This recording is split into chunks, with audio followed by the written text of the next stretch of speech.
moments later. Hello everyone, আসসালামু আলাইকুম।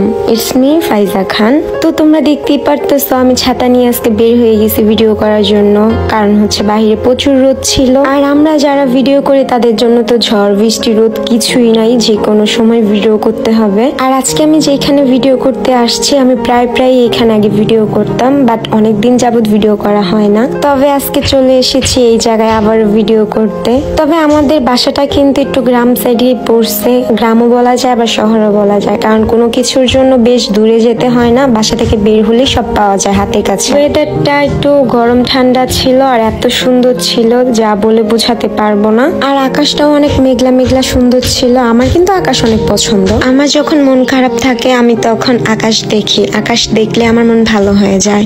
আর হ্যাঁ, তোমরা কিন্তু দেখতেই পারতেছো আমি একটা গ্রাউন্ড পরে আছি। এটা গ্রাউন্ড হিসেবেও পরা যায়, বর্গা হিসেবেও পরা যায়। এই গ্রাউন্ডটার সাথে একটা হিজাব ছিল, তোমরা চাইলে ওড়না হিসেবেও ব্যবহার করতে পারো। আর আমি এই গ্রাউন্ডটা নিয়েছিলাম সূচনা ওয়্যার হাউস ফেসবুক পেজ থেকে। আমি ভাবছিলাম সুন্দর একটা ভিডিও মেক করব, কিন্তু কাটার মধ্যে জামাটা আটকে গেছিল। তবে কাটা থেকে জামাটা ছাড়িয়ে আমি চলে গেলাম পোজ দেওয়ার জন্য ভিডিওতে। আর এই ভিডিওর মধ্যে ব্যাকগ্রাউন্ডের জন্য আমাকে বেশ কালো লাগতেছিল। আমি কিন্তু আহামরি সুন্দরীও না বা আবার এত কালোও না, আমি কিন্তু শ্যামলা। তবে যে যাই বলেন না কেন, গ্রাউন্ডটা অনেক বেশি সুন্দর ছিল, হোয়াইটের মধ্যে স্কাই ব্লু, এবং আকাশটাও কিন্তু ছিল হোয়াইট এন্ড স্কাই ব্লু। আমার কাছে অনেক বেশি ভালো লাগতেছিল। ওয়েদারের সাথে নিজের ড্রেসটাও ম্যাচ খেয়ে গেছিল।